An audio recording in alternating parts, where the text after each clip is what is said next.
What's up, everybody? Welcome on into the Alarm Fantasy Football. I'm your host, Andrew Cooper. Alongside me, Johnny Impemba, a.k.a. Johnny Empanadas. No Howard Bender today. He is dealing with glacial outburst, Coop, is what it's called. The glacial outburst at Suicide Basin, by the way. I mean, sounds what really are we appealing. doing, Howard? What are we moving to Suicide Basin for? Also, not a random occurrence. This happened last year. I was like, Howard, did you know moving to Alaska that like this is just an annual thing? The glacier breaks off and then it floods the river. And he's like, yep. Welcome to Alaska. Everyone's like, yeah, no big deal. We're gonna get like 18 feet of water. So 18 feet of water. Make sure you pull your socks up. So yes, first week, welcome to Alaska moment was the porcupines with the dogs. They're doing well. If everyone wondering. And then this week there is a monstrous flood. So here we are. Gives us an opportunity to showcase this new platform that John. It's actually a good thing because John's more familiar with it than any of us. So we're going to jump in and check it out. Super customizable drafters. So if you're not set up right now, hit that QR code here. Not only can we do private drafts on it, which you can't do on any of the platforms, but that's why we haven't been able to do the family badge drafts so far. But you can customize like everything. For this one, for the first one, we jumped in and we're doing just like a regular 12 team, half PPR, 3 wide receivers, kind of the standard business, 18 rounds. But I mean, Johnny, how many different settings are there in this thing if we really want to? Yeah, I mean, listen, if you wanted to, you can customize as many positions as you want. You can do a Q2 QB league, you can do a super flex league, you can make it 2 wide receivers, you can make it 1 wide receiver. You can really customize the scoring for it as well. Carries, points for carries. Yeah. So if you want to do drafts with your friends, your family, you can go to Drafters, you can create them there. But they also have plenty of main contests. You can go take part. Their $20 main event championship is going on right now. $500,000 first place prize in that. They have a super flex main event as well. For those of you who like super flex, they have a high stakes main event. So they're not lacking in best ball contests if you want to go out there and try to win some big money here this season. And again, you can do it right now at Fantasy Alarm. You want to take advantage of our promo code ALARM. That's fantasyalarm.com/draftersbb, or scan the QR code that's right there on the screen. Use promo code ALARM when you make that deposit. You get a 100% deposit match up to $100. That is better than their standard deposit. Yeah. So you sign up with us and use our promo code. They're giving you a better offer than if you just use their regular promo code. So go check that out and take advantage of what they got going on. We're going to be dealing with them all season long. They have weekly best ball drafts. They do pick 'em as well, Coop. If you want to interested in like NFL pick 'em, we'll have that during the season.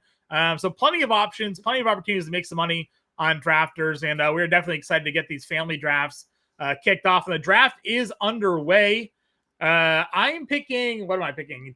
9th, 9, 10? How many teams are in this? 11? There's 12. I'm in 10th. I'm picking 10th here. Should have seen that.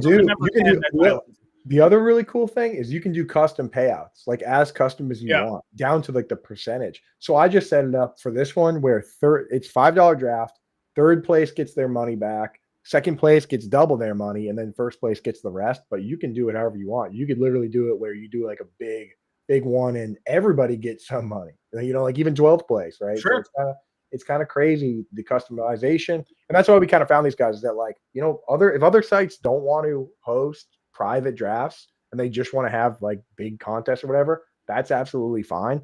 But we're a family here at Fantasy Alarm. We're going to be we want to do these family drafts. We want to get everybody involved. I'm going to do some slow drafts on here as well for people that don't have an opportunity. But for now, we're going to get these rocking on here. Johnny, is there any way to zoom in just one more level, or is this let me see here. A little better? Yeah, that's going to – what? Can you try one more then? One more. We get cut off a little bit there. Okay, go back then. We'll go back one. All right, my pick is up. You took the guy that I've been taking in a lot of these drafts. Yeah. So let me talk to you guys then about Christian McCaffrey.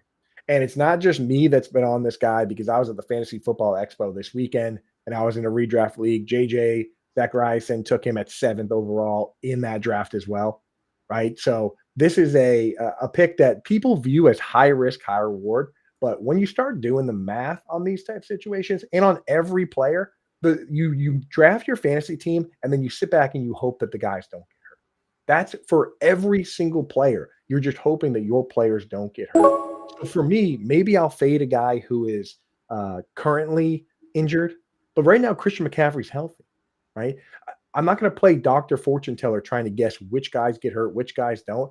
What I care about is who's going to be the best this season at football. End of story, right? So for me, I'm not going to sit here and say, oh, Christian McCaffrey might get hurt, so I'm going to take a worse player. Not going to happen. I'm taking the best available player. To me, Christian McCaffrey has the opportunity to go out and score 400 fantasy points like we know he's capable of. So I'm going to take him. And if he gets hurt, he gets hurt. But that goes for everybody. People did this 2 years ago when they drafted Jonathan Taylor over Christian McCaffrey. And then what happened? Jonathan Taylor got hurt. Christian McCaffrey was the RB2 overall. So for me, I have no qualms at all taking Christian McCaffrey at that spot. No, I'm with you there as well. Again, I've been a big proponent of taking him in drafts. We know what his upside can be. And obviously, like you said, you don't draft players based on past injury history. You want to pay attention to whether or not they're in the camp and healthy right now. We know the offense can be successful. Draft is moving quick here, which we like to see. I had the 10th pick. I went with Devon Achane. I am not afraid of this Miami Dolphins offense. Achane is, again, a high usage player. He's a great pass catcher. They really don't have a lot of running depth behind him. They had Alexander Madison. He had to suffer that injury in the preseason game, season-ending neck surgery. They have Jalen Wright behind him. But this is an offense where as long as Tua stays healthy, they're productive. And this year, finally, they have what we think could be at least a competent backup in Zach Wilson. So I like Devon Achane. I think there's a lot of upside for him. He's an explosive playmaker here for the Miami Dolphins offense. And then I came back around and took Chase Brown, a guy that, again, they don't really have much behind him now in this offense. They let Zach Moss go. They have Samaje Perine, but to me, that just signals that this is a Chase Brown team. And this offense, you want to get some exposure to Cincinnati. They're going to score a lot of points. He can catch the football. He can run the football. I'm also a big proponent of double tapping the running back position in these drafts. A lot of teams in best ball will go wide receiver early because everybody buys into sort of the zero RB fad. But for me, I'm all about taking double running backs. Achane and Chase Brown start my draft off here. Coop, you took AJ Brown with your second pick. I would say that was a strategy that crushed. Yeah, I want to get into AJ Brown, but that was a strategy that crushed last year, taking a lot of running backs early that just ended up staying healthy. And with a guy like Chase Brown, you don't even necessarily have to be super obsessed with the talent. Like we've seen players that aren't super talented, like LeGarrette Blount and Jamal Williams, fall backwards into 18, 19 touchdowns. Raheem Mostert, just by being on good offenses, just by being part of a Joe Burrow offense, every pass interference in the end zone, every time they get inside the 5-yard line, that's probably going to be a touchdown for Chase Brown. And in a format like this, if you score a touchdown, you're in the lineup. And that's how it rolls. So I love that. I love that play there. Before I get to my AJ Brown pick, just want to give a quick shout out to everybody hanging out in the chat. Thank you guys for popping in. If you're watching on Twitch or on Twitter or any other spot, we love you. We'd love for you to come over to YouTube, hit that like and subscribe. Just a little thing that helps us out. We're doing our best to share our takes, help you guys out. That's something you can do for free to help us out. And if you like our takes, another way you can help us out, get a copy of the Fantasy Alarm Draft Guide now. Has all our rankings, has my yin and yang tight end, has Johnny's quarterback picks, our quarterback guru over there. So we see you guys in the chat. We love when you guys are popping in. So thank you guys for hanging out. Yeah, Fatty, Drafters is awesome, man. And we got a mean lineup of folks in this draft. It's a lot of regulars because we wanted to get people in here for the first one. Jolly Green is my buddy Sean Keane. He's a ringer in these things. Steel Lifer, you're going to recognize a lot of these names. Iggy, who does our IDP stuff. Icy Through. Another guy here, AZG, that's my buddy Alex, who another kind of sharp player. We want to make sure you give you guys a good look in here. Kismet Jackstraw, he's won the most family best ball contests of anybody besides myself. We got me picking at the 7th spot, Gringo Loco in the chat, Mile High Luke, who represented us in the fan draft at the Expo, River Seekers is Johnny Impemba, the Hamburglar, who's always rocking with us, and of course Sigma Chai. So we got everybody in the house tonight for this one. Has me amped up. I'm excited to see what you do here, Coop. You went McCaffrey, you went AJ Brown. Where are we going to go with pick number 3? I'm going high upside, high risk, high reward with Tyreek Hill. I know I could have gone with Garrett Wilson, but to me, he has just as much risk when you look at a guy like Justin Fields. The books over with the Vegas, they have every quarterback set at 3,200 passing yards except for Fields, who they have set at 2,000. That scares me more than the antics or whatever goes on with Tyreek Hill. I'm excited to see if he can get back to form. Last year, he was dealing with the wrist injury. And again, this is a best ball contest. I get the good weeks. I don't have to worry about the bad weeks. If it completely implodes, whatever. But in this round, is there anybody else out there who could come out and have 1,600, 1,700 receiving yards? Tyreek Hill can do it. Yeah, listen, I agree 100%. I've been in on Tyreek Hill. Now, obviously, there's now the oblique injury. There's been the, I guess, words between he and Tua trying to earn back the trust. There's been some things with McDaniel. You're kind of hoping that Hill sort of straightens himself out and can go ahead and start to be the player we wanted. Back-to-back 1,700-yard receiving seasons for Tyreek Hill till last year. And now he's in round 3 because people think he's on the decline for one reason or another here. Yeah, I'm not worried about it. Again, especially in best ball and these type drafts, like I'm leaning into the upside with these picks. I'm going to pick every single player that I think can be the RB1 or the wide receiver 1 before I start picking quarterbacks, before I start picking tight ends. I consider Lamar Jackson there, but once those guys are gone, then I start looking at tight ends, and because historically speaking, tight ends are great now. The best ever tight end season is 330 PPR points. Jamar Chase scored 400 points last year. CeeDee Lamb scored 400 the year before. Christian McCaffrey's done it. Seen, guys like Austin Eckler and Alvin Kamara have crazy seasons. So now is when I will start considering potentially taking a tight end or a wide receiver. And you know what? I think I will take them. I'll say this. I went with Mike Evans in round 3. Again, a guy that I've been trying to draft a lot of because he's almost as sure thing as sure things can be right now. With the 12 years of 1,000 yards receiving, right? And we have Baker Mayfield with his 40 touchdowns last year. This offense is going to throw, and Mike Evans is going to be the number 1 guy.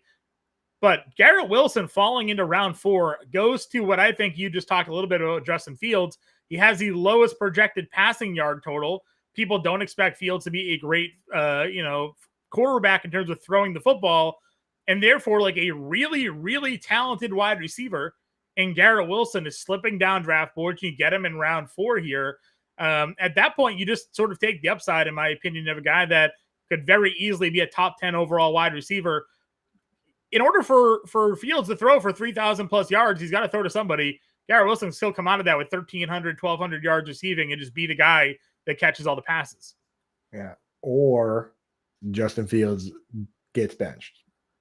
You think he gets benched? I mean, if he gets benched, you get a better passer in Tyrod I would say Taylor. If he gets benched, is it you get what, Tyrod Taylor? That might be better. That might be better for you. Yeah. So we'll have to see. I mean, and again, the big benefit is that he's the only show in town, right? Like we've seen Justin Fields throw for 2,500 yards, and DJ Moore was worth every penny because he got an insane percentage of those targets and those looks, right? So it's entirely possible. I just can't imagine that the Jets look at that setup with the Bears and say, yeah, we want that here, or that should work. That should work. What they did, forcing it to one wide receiver a million times with this same quarterback, we'll just do that. Like I don't know. I have a hard time. It was okay last year with Pittsburgh, and it's just that they wanted Russell Wilson to be their quarterback. So once that was kind of the time to make the change, when there was a slight downturn in production, they were willing to kind of get the guy they wanted to be their starting quarterback, if not for the injury.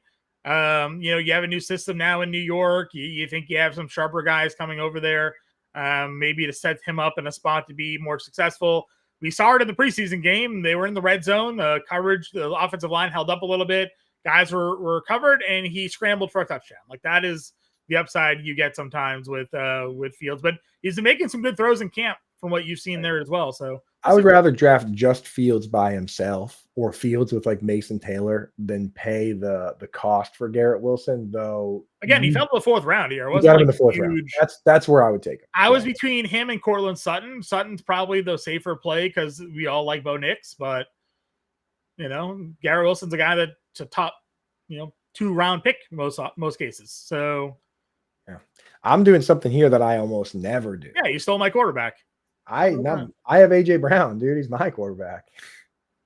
Johnny, tell us what you love so much about Jalen Hurts this year, especially at his ADP. Sure. I mean, well, we've talked about it almost the entire show so far as touchdowns are king. And when you get a quarterback that can rush for 15 touchdowns, I mean, what more do you want? There's a guy that can throw for 25 to 30 touchdowns as well. Again, he's not going to throw for a bunch of passing yards in theory, but he could. He has AJ Brown. He has Devonta Smith. He has guys that can stretch the field and make plays. He's going to run for 600 or 700 yards. We saw, as long as the tush push is allowed, that they're going to utilize him in the red zone, even with Saquon Barkley there. So I don't really see a reason to shy away from taking Jalen Hurts when he's in those positions. You told my guy, I'm just going to take Jaden Daniels here.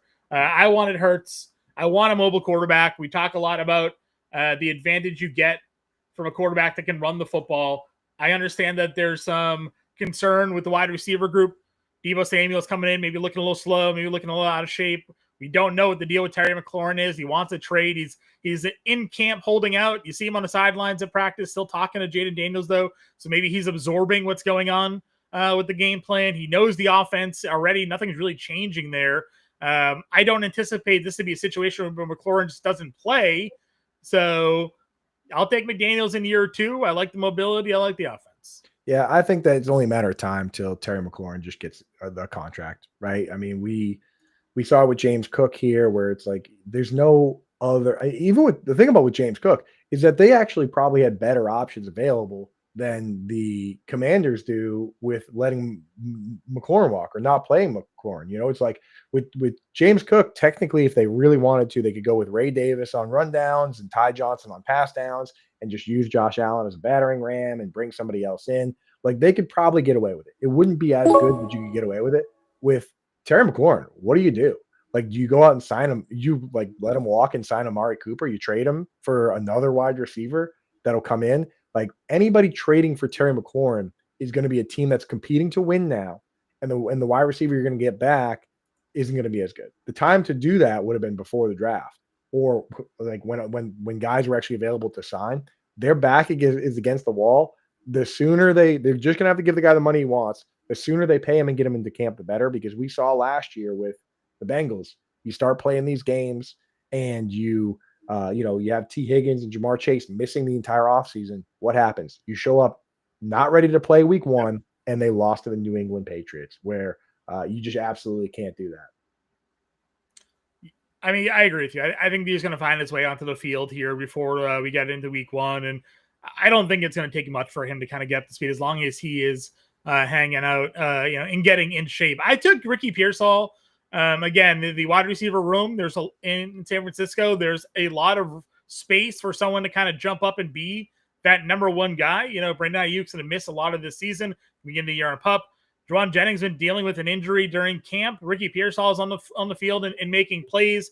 We both like George Kittle. We've talked about that, but I'm buying into Ricky Pearsall. You know, another guy that was expected to be a contributor right away last year, dealt with obviously the off-field incident that occurred when he was got shot, unfortunately, and had to deal with sort of the slow comeback from that. But all signs are that Pearsall is healthy, looking good. And again, there's plenty of opportunity in that that 49ers wide receiver room to maybe jump up and be that number 1 guy. Exactly. And people got to understand the contest that they're in, right? So if this were like a big contest where it whittles everybody down until the very last week, and not every contest on drafters is like that. Sometimes some drafters are like this one we're in, where it's just total points scored. Yeah. So in this one, there's no playoffs. There's no worry about like, oh, what if Brandon Ayuk comes back and at that point Ricky Pearsall is playing more of a part-time role? That doesn't affect us as much here because you just have the individual weeks where he cracks your lineup or he doesn't, right? So for the first, if Ayuk comes back and he's not ramped up to a full, a full share by 9-10 weeks, you could have 9-10 weeks of Pearsall cracking your lineup. And then during that final stretch, all he has to do is have 1 or 2 good games. And now this guy's cracked your lineup. He hasn't established himself as the number 1 guy from that point. He could do that too. Like you have a lot of outs, but like by that point, he'll have already scored you so many points at a decent value that it won't matter. So you got to know the game you're playing too. I might shy away from Pearsall a little bit in like those big tournaments where only the final weeks matter. But keep in mind, last year a lot of those guys were there, and Pearsall was a player that helped people win. The guy that won one of the other major contests on another site had him in his lineup the final week. Him and like Adam Thielen. So keep that in mind when you're making those bets. You're on the clock right now. You've gone now back-to-back rookie wide receivers. Talk to me about Travis Hunter and then Matthew Golden, right? What we expect to go. Yeah, so the thought process is the same for me picking both Travis Hunter and Matthew Golden. And I can kind of talk about them in the grand scheme of drafting rookie wide receivers, is that in Dynasty, all you care about is talent. You're going out, you're drafting the most talented players, and because you believe in them and you want to have those guys for their whole career. In best ball and redraft in these seasonal leagues, you got to consider the scheme. You have to consider the opportunity, right? We've seen really talented guys like CeeDee Lamb, guys like Chris Godwin, guys like Jackson Smith and Jigba. They didn't have the opportunity right away, so they didn't pop off right away. Whereas some of these other guys like Lad McConkey, who immediately becomes the wide receiver one for his team, or even Amon-Ra St. Brown as a rookie down the stretch where they had nobody else and they moved him to a full-time role, the opportunity ends up being more important at times than the individual talent for a singular season. So for me, I look at some of these rookies that are kind of trapped behind a bunch of really good wide receivers, and then I look at Travis Hunter, who could be the number 2 wide receiver right away. They say they want to get him out there for 80% of the offensive snaps. And then you have Matthew Golden, who could be the number 1 right away for his team on the Green Bay Packers. And the talent, whether it's there or not, we don't know for sure, but the opportunity is there.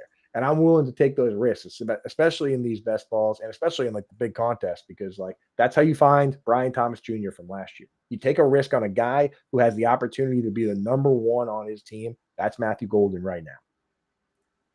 Yeah, I agree with you 100%. Again, you're on the clock here. I went with Jordan Mason with my pick in the 7th round. This is a guy that we talk all the time, like listen to the coaches and let them, and trust what they say, right? They traded for Mason explicitly to say, like, we want to give Aaron Jones, a reduced workload, right? Like, we want him to be a guy that can last this season. He's older. He's got some miles on him. We believe in Jordan Mason. Aaron Jones said it's going to be great. Jordan Mason's going to come in. He's going to be able to kind of help me out. We're going to be able to run this scheme together. We like the offense in Minnesota.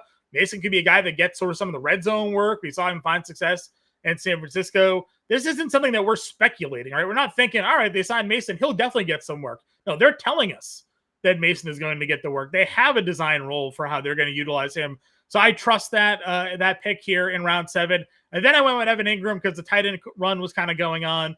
You've talked extensively about Evan Ingram and the Joker role in that offense with Sean Payton in Denver. I'm buying in. I was looking at Andrews, Hawkinson. They went right around me. So Ingram was there, and I pulled the trigger, but I'm obviously excited. I think I'm very bullish on the Broncos. If you go read the bold predictions article over in Fantasy Alarm, I have the Denver Broncos as my sleeper pick this year. So I think there's a good spot here for your boy Ingram, who you've once again written yet another article about over at Fantasy Alarm for people to check out. It was time to dust it off. So get over there, type in Evan Ingram, the man, the myth, the legend, part 2 into your Google machine. The last time we did that, he was outside the top 20 wide receivers and finished top 5. The first time he moved to the Jaguars. Now he's moving to another tight end friendly scheme. And we got to make sure people know about it. So definitely check that out over at Fantasy Alarm. I'm big on Ingram. I rarely ever do what I did here, which is draft a quarterback and a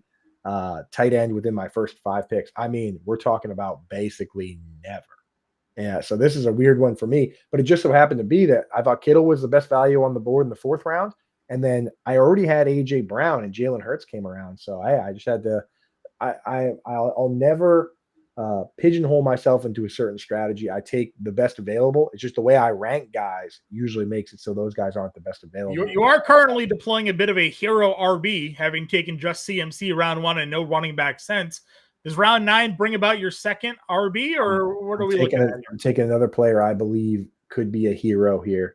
Tyrone Tracy, a guy that I love watching this guy play. He's a converted wide receiver turned into a running back, which we always, we always get excited about the upside of the potential pass catching back, the next Alvin Kamara or Austin Eckler. I do like his contact balance out here. And for what I'm hearing from guys like Jordan Renan that report on the Giants, he came out and said there's no competition for the starting running back role. It belongs to Tyrone Tracy. It also helps that Cam Scatabo has been banged up and he hasn't even been out there to compete. So for me, I'm not worried about what Cam Scatabo brings to the table. I'm interested in the upside of what a pass catching back of this quality could potentially get done. You have to keep in mind that guys like Alvin Kamara as a rookie, Jahmyr Gibbs, every year he's been in the league, it's okay to have another plodding back that does like 3rd and 1 in those things as long as you're creating explosive upside. And that's what Tyrone Tracy brings to the table for me. So I have no problem taking him as part of this hero RB build with Christian McCaffrey at the top. I just went with Joe Mixon. I know that could be a bit of a controversial pick. Understanding the foot issues is going to keep him out. But as you've highlighted, this is best ball.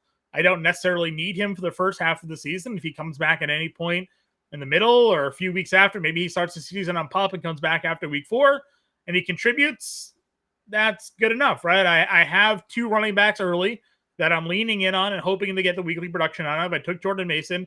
And then Joe Mixon in round 9, I just feel comfortable in thinking that there could be some upside there later in the season with him. Again, understanding fully the risk, but you look at the running back room in Houston, and not a lot of good things are being said. Nick Chubb's there.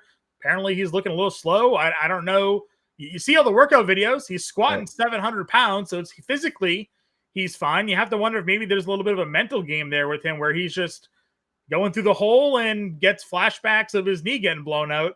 I don't really know where it is with that running back room, so I'll take some shots with Mixon there. I'm actually with you. I'm drafting more Mixon now than I was before. Like I wasn't drafting him when he was going earlier, even though it's a player I historically have liked. And then so I had I checked it out, John, like 2% exposure across the different platforms where I play. And then all of a sudden now he's just plummeting. And I'm looking at myself and I'm saying, okay, now is where I can get some Mixon at a discount because his foot was hurt the whole time. Yeah. You know what I mean? It's like the people that took him earlier are the people that are kind of in trouble. Me taking a shot now and you taking a shot where you just did in round 9. I mean, you could have just taken the starting running back for that team, a guy that gives us like 1,300 yards virtually every year. So for you, I mean, I love that. I only really need him, like I said, second half of the season. Maybe we'll see kind of how it plays out. With him there, not someone I'm relying on weekly. If he shows up earlier and produces, great, better for me. But not someone that I think I'm counting on there. I took Cooper Kupp. First time all season I've drafted Cooper Kupp. I have zero exposure to him until now. It's really not that I don't like the player. I think I'm more skeptical again, maybe on the situation. Was Sam Darnold that we saw last year a product of the Kevin O'Connell system and sort of the coaching up of Minnesota? And now he's going into Seattle where he has to kind of prove it, right? Hey, you did this last year, now earn it. Shows that it wasn't a fluke. You're not a system quarterback. Cooper Kupp, another year older. He looked good at times last year. Other times he did not. As soon as Puka Nacua came back and was healthy, they made him the number 1 guy and they shipped Cooper Kupp out. He's got to deal with Jackson Smith and Jigba. They're going to move him around. I think for me, there's some uncertainty around Kupp, but a lot of factors of new team, new quarterback, another year older, new situation. But, Keenan Allen went right after me. So, I feel okay with Cooper Kupp there. Yeah, I'm drafting a ton of JSN, a ton of Cooper Kupp. I love that the scheme uses a fullback. It uses blocking tight ends like AJ Barner, highly consolidates the targets among the top couple guys there. So, and it's so easy in best ball where you're going to draft 2 or 3 quarterbacks. If you get a Cooper Kupp or a JSN to just throw Sam Darnold on there, he goes like QB 27. You know what I mean? And this guy was getting MVP votes last year. I know they're planning to throw a little less, but running is the luxury of the winning team. So there's no real guarantee that they can just go out and do that. I really should have taken another running back last round. Kind of puts me in a tough spot here. I'm just going to take a guy that I'm not necessarily super sold on, but he did look promising down the stretch last year in Tajay Spears. Gringo Loco has been sniping me every step of the way in this draft. Got on Alvin Kamara. That's when I, he took Alvin Kamara on me. He took Trey Benson. The guy I wanted, I should have taken there was Tank Bigsby. That's the guy who I really wanted, John. Why Tank? Was that? Why Tank Bigsby? What do you like about him? Tank Bigsby is here's the thing about the Jaguar situation in Tank Bigsby is that there's a bit of a fallacy going on here. The fallacy of consequences is actually what it's called, John, where people look at the possible results and they say, what is the best case outcome? Well, the best case outcome for that backfield is probably that the rookie Bashal Tootin comes out of nowhere and he's just awesome in every facet and he's incredible. The second best outcome is probably that Travis Etienne gets the job because he's a pass catching back and he's had the 1,400-yard seasons before. And then people look at Tank Bigsby and they say, well, if he gets the starting job, it'll probably be a split backfield. And they kind of reverse engineer it. That's what the fallacy is. You look at the consequences and say, well, this can't possibly be true because I don't like the outcome. It makes them more comfortable to think about the better case outcomes. But when you start at the beginning, do the research on what Liam Cohen has done in the past, do some research on who was most efficient on the team last year. Everything really points to Tank Bigsby being the starting running back here. He was more efficient than Travis Etienne. He had more carries. He had more yards. And Bashal Tootin, he's a 4th-round draft pick. He's a day 3 pick. Last year, Liam Cohen, he looked at the team he had with Tampa Bay. And despite Rachaad White being the incumbent back, he went with the more efficient Bucky Irving and made Rachaad White the pass down back. I very easily could see Liam Cohen coming in and making Tank Bigsby the starting back with Etienne the pass catching back and Tootin kind of the Sean Tucker role of being the third guy. Like, to me, that's the most likely outcome, even if it's not the ideal outcome. So that's why I like Tank Bigsby, and I think Jolly Green there at the first pick made a great pick there, in my opinion. So yeah, I really would have felt better about my team had I had that player rather than him having. I'm eager to see where you go now. I made the cardinal sin here, Coop. I took my second quarterback. The problem is he has the same bye week as my first quarterback. So I am now forced into a third quarterback selection here. What bye weeks do your first two guys have? 12. Okay. So, I mean, I could go a week of no quarterback, but that doesn't seem like a sound plan. So, force myself into what is going to be a bad QB3 selection just to have someone with a pulse here in week 12. Well, don't take Tua.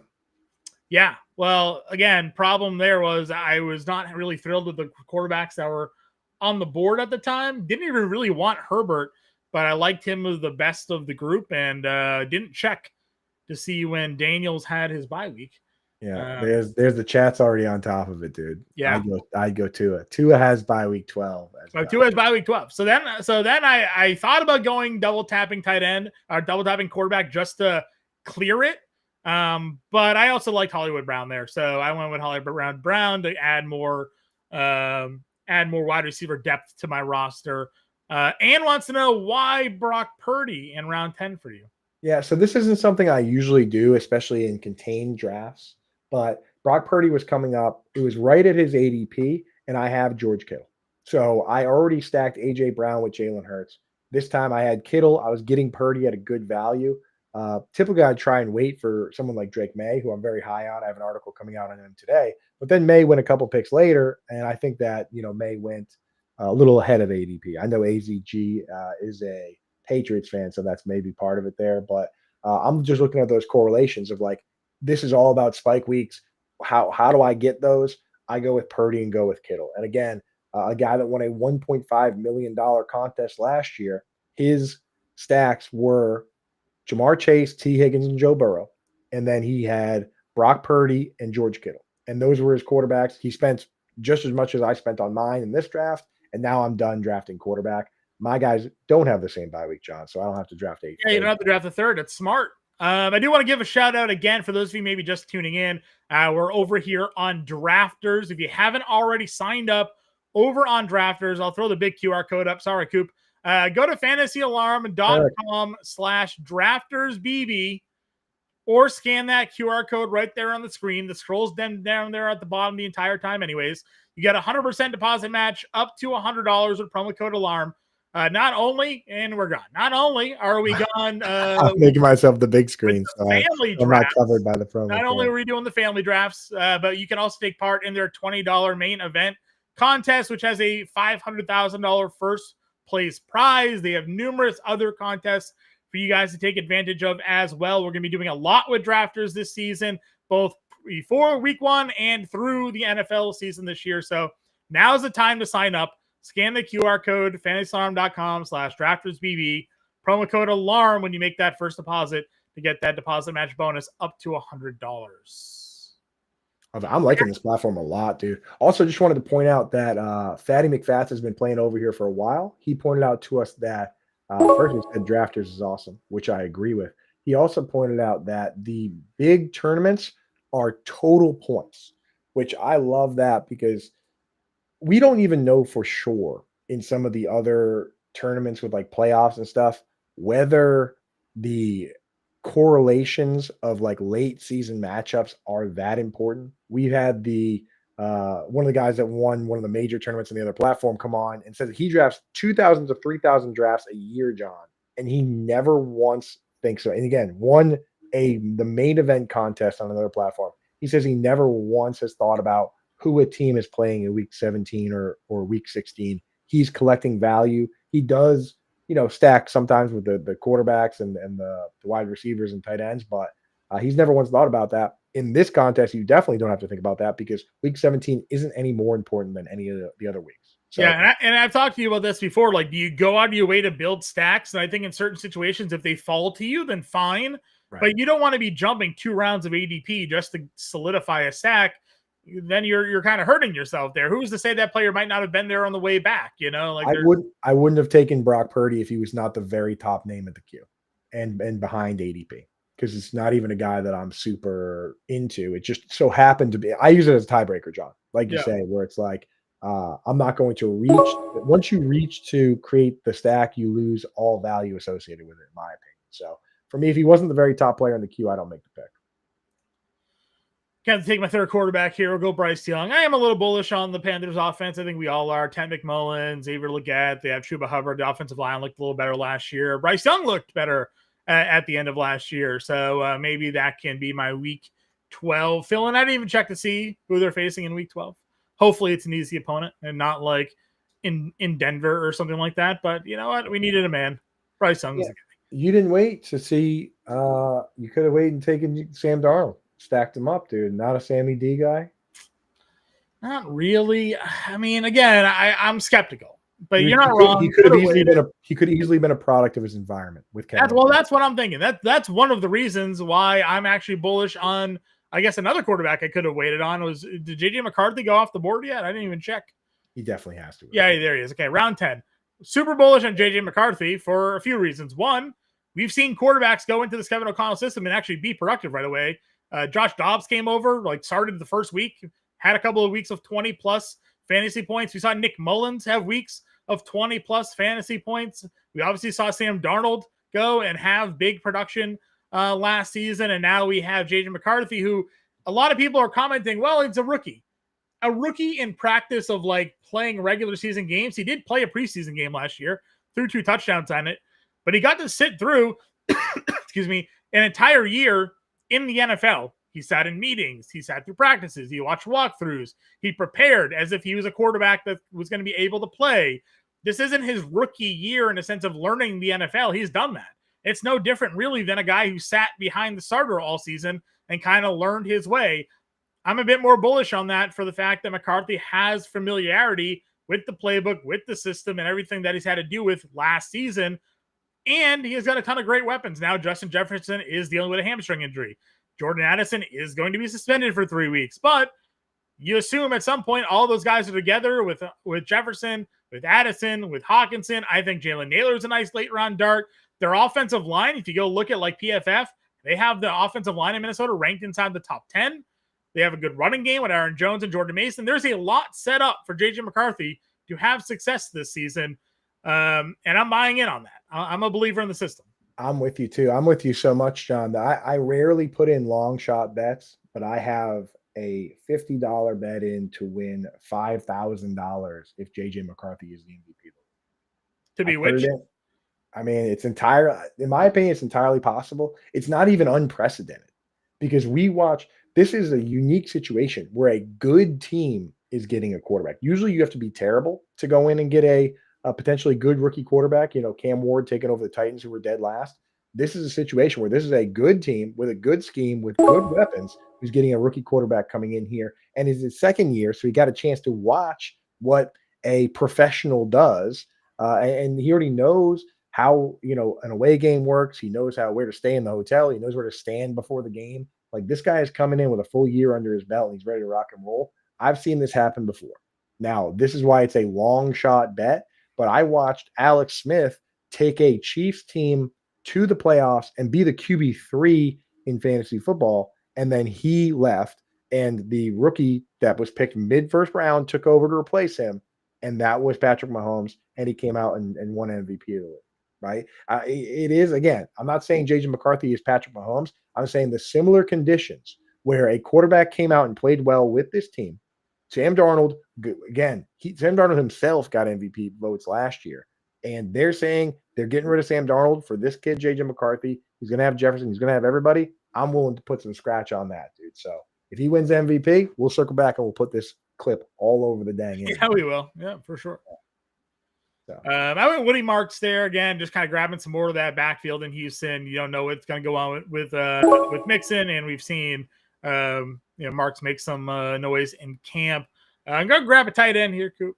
Let's see, where are we going with? I tell you, Jatavian Sanders, pick Mason Taylor, Jatavian Sanders, all our babies are getting scooped up. That's why I'm glad I grabbed Chigakonkwo. I love the very strong and even really affordable 3 tight end room that Mile High Luke got here. So you got Mark Andrews in round 7, took Hunter Henry in round 11, and then circled back with just a little bit of extra upside in round 15 with Jatavian Sanders. I find that quarterbacks and tight ends in these last 3 or 4 rounds, they have, in my opinion, a better chance of hitting, especially the quarterbacks who, if you earn the starting quarterback job as like Daniel Jones or Anthony Richardson, you're going to play every game and you're going to play every snap. That's how it goes with quarterback. Like if you hit those right picks on these guys, you can make some noise. And I'll tell you, a tight end has come from outside the top 18 in ADP to finish top 5 in fantasy football in 13 straight years, going all the way back to guys like Julius Thomas and Heath Miller. So they're out there, baby B. Selection of Elijah Arroyo for me kind of further goes to your point. Like maybe I should have just taken Sam Darnold, but needed a tight end 2 there. I know you and Bender have kind of talked glowingly as him as like kind of a late round dart. Yeah.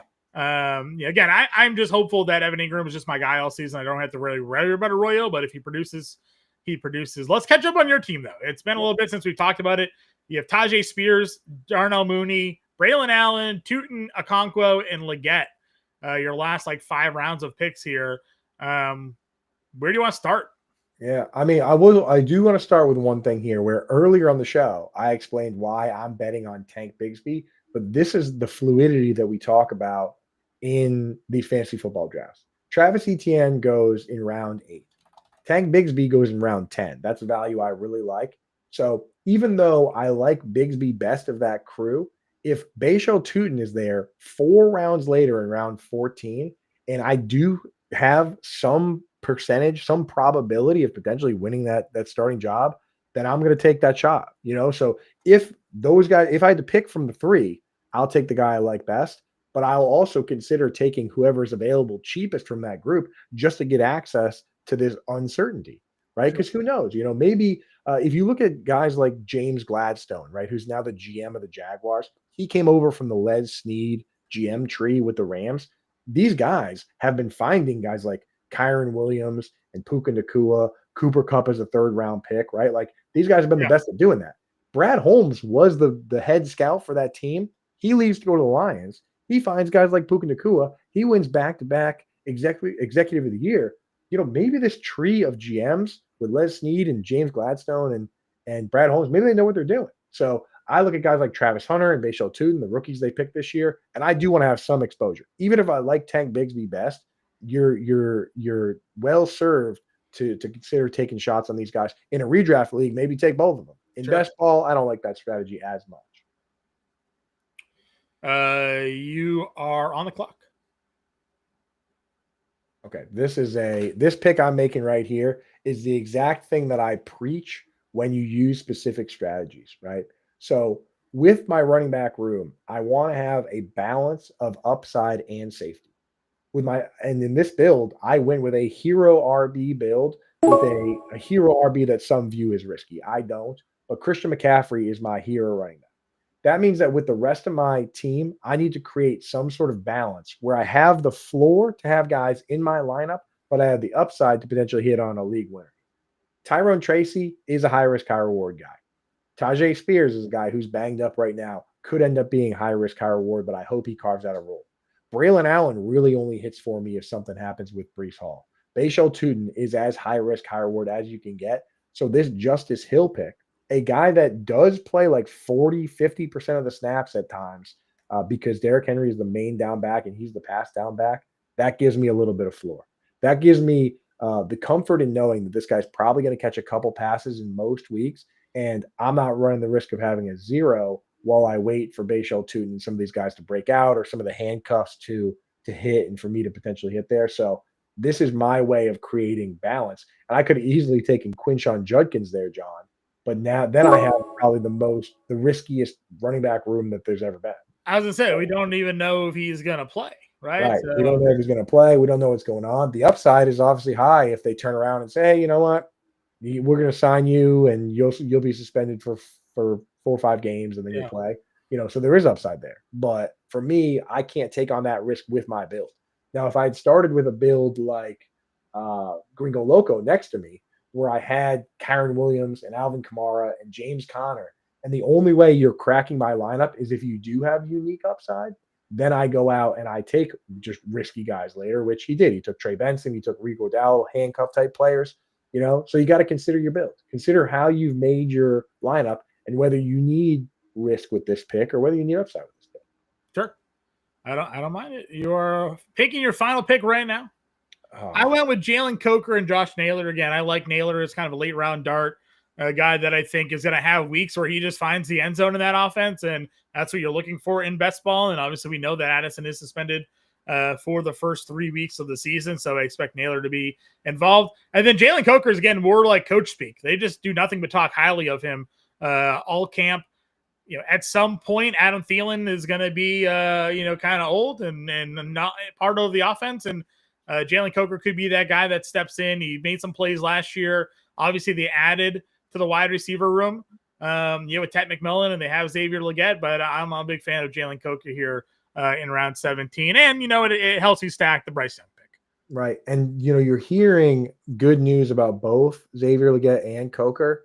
I took Legette, but I kind of like your strategy here better of just taking whoever is left, like taking whoever ends up being the cheaper value, because there really is a lot of uncertainty there. Also, Xavier Legette has some bad habits. I put an article together on it. Namely, he just really loves to jump when the ball is at the catch point, and that is a really terrible habit. The reason jumping is so if he needs to jump, that's great. I mean, he makes really good contested catches on balls that are thrown over his head where he needs to dive and fly around.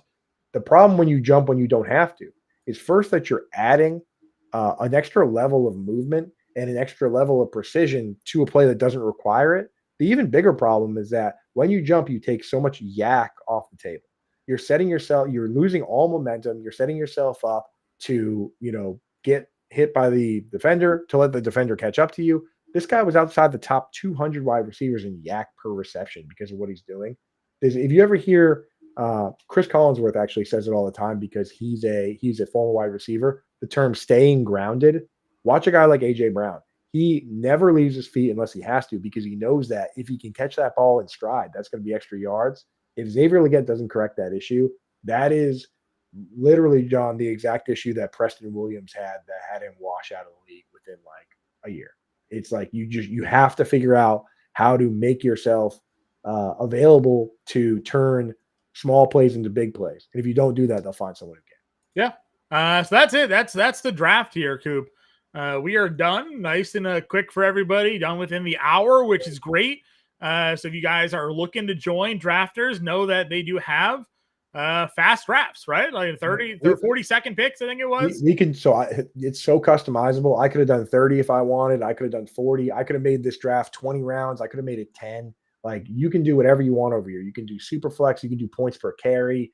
You can do so many crazy things over here. The other beautiful thing that I really love is that the drafts, you can set them to start at a specific time. So you don't have to, it's like the other ones is like, well, someone's got to stay out and then we got to join and then somebody might join and mess it up. No, I set this thing to start at 105 and it was done at, 150. I mean, this platform I think is going to be great for the Fantasy Alarm family drafts. And I'm going to, jump in some of the big contests as well. So $20 to get your chance at $500,000 with their main event. They're giving you free entries if you use promo code alarm, right? Up to $100. That's 5 free entries if you deposit $100 right there for you to enter into their main event contest. So really no reason not to scan that QR code or go to fantasyalarm.com/draftersbb using promo code alarm when you sign up. Enter that into the deposit promo code field and take advantage of that deposit match bonus there. And again, go get some free entries into their main event. Maybe you could be $500,000 richer in 6 months. Exactly. And I love these new platforms because you know what? There's only early adopters on here. People potentially might not be reading the rules. I didn't even know earlier that all their contests are season long. There's no playoff period. So definitely an ability to take advantage of that. And if you want to draft with us, we're doing another draft tomorrow, 1 o'clock, same time. So make sure that you're in the Fantasy Alarm Discord. Make sure you sign up using that promo code ALARM to get the 100% deposit bonus up to $100. We'll probably do at least a couple of these. I'm going to do some slow drafts on Friday because I know not everybody can draft live during the day. So we're going to get some slow drafts going. And then next week, John, what do you say about we throw our hat into the ring of some of these big contests? Yeah, let's go. We can draft together. I know Bender's going to be on here with us as well. We can draft a team, and maybe we'll be out $500,000 richer come the end of the football season. Now you're season. talking my language. Excited to get it going there. Awesome. Well, thank you everybody for joining us here. Again, if you want to draft with us tomorrow, I'm going to give this one, of course, filled with regulars. You know what I mean? So I'm going to give some new people a chance. If you've never drafted with us, you get first come, first serve. Just message me on Twitter or on Discord, and I'll get you in. And then if there's some spots extra, make sure we'll get some people in here. Not Jack Straw, dude. Kismet, you're out. You've won too many leagues. But we'll fill it with some of the other people. So make sure you guys are set up. Before we get out of here, I just got to let everybody know we still have the Pick Your promo going on right now. Not to say promo twice, but if you go to fantasyalarm.com/win, you can pick your promo. It's 25% off any product. Draft guide, put draft 25, save 25% off the draft guide. Annual subscription, annual 25. That'll save you 25% off the annual sub. That knocks it down to like $200 for the year, which is the cheapest basically you could possibly get. And then monthly 25, that takes you 25% off the month-to-month cost. So you want to take advantage of that. If you're not yet a Fantasy Alarm subscriber, it includes a 7-day free trial as well if you go with the all-pro subscriptions there. But go save some money. Join us this year over at Fantasy Alarm because we're going to win you that money right back here this NFL season. Awesome, man. Yeah, get that going. Draft 25. At least get a copy of the draft guide now because it's got all our strategies and everything in there. So thank you guys very much. Johnny, thank you for joining me. And we will be back tomorrow with another one. So get in here and let's rock and roll. Until then, we'll catch you. Adios, turd nuggets.